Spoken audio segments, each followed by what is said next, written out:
8 hours later. Mga ka-adventure, meron tayong short video ngayon at wala po tayong rides. Yan, makikita nyo po. Nakaganto tayo pero wala tayong rides. Sinuot ko lang po mga ka-adventure kasi namiss ko na rin po mag long ride, short ride or kahit solo ride mga ka-adventure. At meron tayo ngayong binili sa isang online sa Lazada. Siyempre, yung panlagay natin sa mata para hindi tayo mapuwing o mapasukan ng mga insects. At ito, saan nyo po? Rock Bros. Nabili natin to at tingnan natin ang laman. Actually, nabuksan ko na to mga adventure, na-unboxing ko na. Pero gusto ko lang i-share sa inyo mga adventure. Meron siyang card case, yan o. Tigas po niya. Yan. At meron na rin po siyang pouch. Siyempre, ang laman nito, alam nyo na. Siyempre, glasses. Ganda o. Adventure. At tingnan pa natin yung laman. Yan, meron siyang ito. Pamunas. Para pag naalikabukan yung ating salamin mga ka-adventure. At may kasama pa tong antipara na pwedeng ilagay natin sa ating frame. Actually, tinubi ko siya. Hahanapin ko mga ka-adventure at gusto na lang natin i-vlog. Yan po. Ito po ay mga ka-adventure, mayroong tatlong klaseng kulay.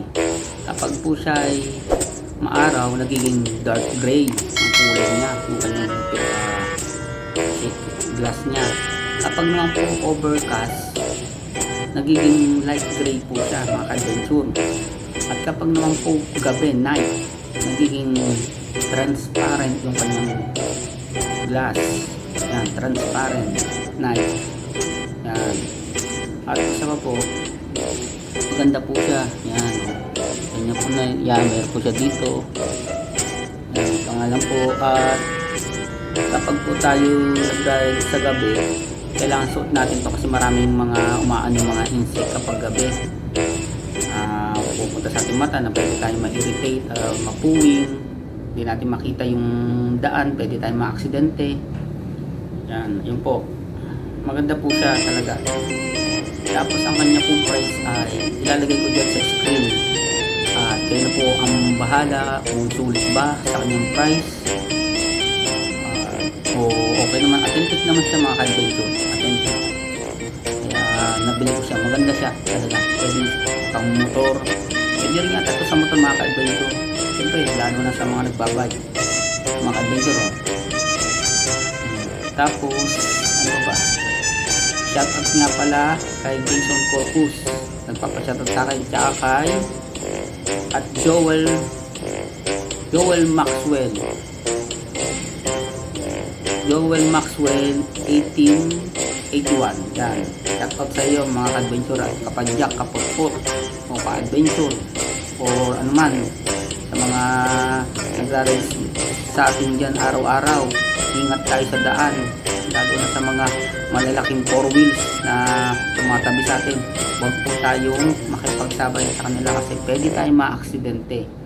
Kasi po ako na-aksidente po ako doon sa may Bukal bypass papuntang Los Baños. Makapanood nyo po yung mga ka-adventure. Ito din nga tayo suot ko mga ka-adventure eh. Pero ito naman, awa naman Diyos. Nagtamo ko dito ng sugat. Tapos dito sa aking yan, tuhod. Pero okay naman. Gumaling naman. Sana all. Humingi naman ng sorry yung naka-aksidente sa akin. Paano masabi? Pero yun lang. Nakauwi pa rin tayo at nakapag-rides pa rin, nakauwi. Tumuloy pa rin ako mga ka-adventure sa pupuntahan ko at biglang napuntahan ko pa rin yung mga gusto kong puntahan. Nakaya pa naman ko yung mga ka-adventure eh. Kaya lagi po tayo mag-iingat mga ka-adventure kasi ang aksidente hindi po inaasahan yan. Basta na lang po dumadating yan sa buhay natin at mahirap na po. Lagi tayo mag-iingat mga ka-adventure. At huwag natin kakalimutan bago tayo umalis ng bahay, magtrabaho, mag-rides o saan man, lagi tayo magpe-pray kay God para siya ang ating tagapagtanggol at taga-subaybay at taga-agapay sa ating sarili o sa pang-araw-araw. Yun, mga ka-adventure. Ayan po. Siguro dito ko na rin po tatapusin itong video ito. Short video lang to, mga ka-adventure. Short vlog lang o mini vlog, ano man. At yung nga palang ito, yung kulay ng glasses na ito ay ilalagay ko yung mga videos dyan sa screen para makita nyo kung nababago nga talaga ang kulay niya, mga ka-adventure. Tsaka makapanood din nyo sa mga iba kong mga vlog sa pagra-rides. At kung hindi pa po kayo nakakapag-subscribe, paki-like, share, at pakipindot na rin dyan sa baba ang notification bell para ma-update kayo sa mga bagong videos. At ride safe sa ating lahat, mga ka-adventure. God bless.